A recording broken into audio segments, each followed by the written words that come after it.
It's been a really long time since I've done an Arrma project, and I think I owe you guys a video on installing the 4x4 kit into the Arrma two-wheel drive Granite Boost. That's what we're gonna get done today. There's the truck, the 4x4 kit, and we're gonna use a 2S LiPo when we drive it. Let's take a closer look at this stuff. You guys have already seen the video on the Boost. If you haven't, I'll have a link up above. And this is the 4x4 kit. It'll turn this two-wheel drive truck into the 4x4 with everything that's inside. We'll crack it open here, and first up, you get some new decals to put on the body. Get rid of that 4x2 logo. They have an instruction sheet. Looks like a pretty small instruction sheet, so this should be a relatively easy install. And there's the parts. You got the assembled differential, slider drive shafts, the ring and pinion are already set up inside the case, and then the center shaft. So I'm gonna show you how to drop that in just a minute, but first up I wanna show you this 2S pack that we're going to run in it. And this is a Gens Ace 2S bashing pack. What's really cool about these new packs, these G-Tech packs, is that they have the balancing lead, so you could just go plug this in and it starts to smart charge for you. And this particular pack setup comes with these different adapter plugs, so you can go and install it into any vehicle, such as an EC3 adapter right here, which will work with the IC plug in this truck. All right, let's get this conversion in. I'm excited to do this. Took a quick look at the instructions, and this looks like it's going to be a quick install. You're just going to need your basic hobby tools such as hex drivers and a nut wrench to take off the wheels. That's a 7mm nut wrench. And the first step is to remove the two front wheels. Then remove the lower shock screw and the screw holding the upper tie rod.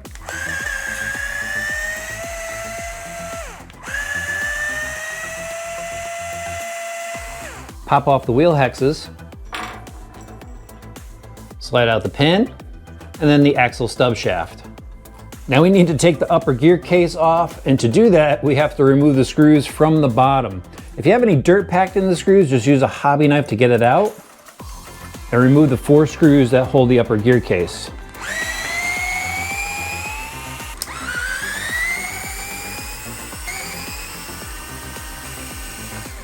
Tip the front end forward, or remove the blockout plate. Now I'm gonna go and drop the entire assembly in. The Arrma instructions tell you to put the drive shafts in separate, but I'm just gonna go drop this in. I added a little bit of cow RC grease to the teeth, not much.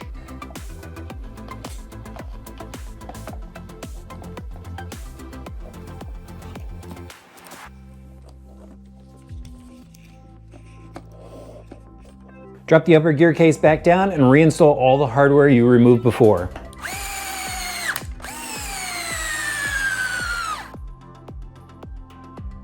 With the front assembly in, now we just have to install the center drive shaft. And there are actually 2 options here, a short and a long center shaft. We need the shorter one for the Granite. So you gotta pull the top off, remove the spring, transfer it over, put the other end of the drive shaft in. We just have to slide it down in place. Slide it into the front assembly first, pull the drive shaft back. It will drop into the rear section, and it's good to go. Gotta upgrade these decals. Now I just have to charge up the battery pack, and we're gonna head out to drive it. But first up, I wanna show you what I'm using. I have this Gens Ace smart charger. This is going to allow me to charge this battery pack, and since it has a nickel metal hydride mode, I'll also be able to charge up the original pack, which is an 8.4 volt. Now this battery pack will technically give the truck a little bit more speed, but with a nickel metal hydride pack, the power drops down pretty rapidly when you're using it. So yes, it'll initially be fast, but it's gonna drop off pretty quick. That's why people like using LiPo battery packs. It gives you a consistent speed throughout using the battery pack until it reaches its cutoff. All right, let's head out. So now I'm gonna show you what the benefit of 4-wheel drive is. We're at a stop with the truck, and I'm just gonna nail the throttle. And look at that, it takes right off. Sometimes with 2-wheel drive, you get the rear that just kicks out on you, but with 4-wheel drive, you get the front end pulling, and it just helps you out. Now, this still kind of want to spin on you, but you can just pull on the throttle again. As you can see, hooks right back up, and that's the benefit of 4-wheel drive.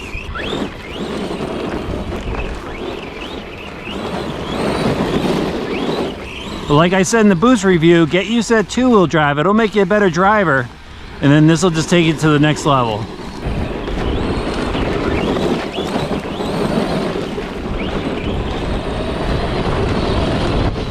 We'll do a little bashing on this dirt mat here. Maybe I could show you some of the benefits of four-wheel drive. Actually, right there, I just pulled myself out of that nose flip. Just punch the throttle, and those front wheels will grab and pull you out of, you know, some crashes.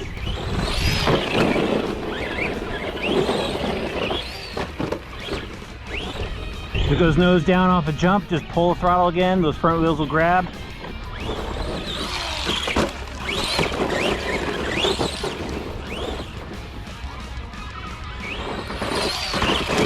That 4x4 traction kit is certainly a worthy install. I'll have links for it in the video description below. And I'm gonna keep turning this truck into a project build. I've got a Proline body for it.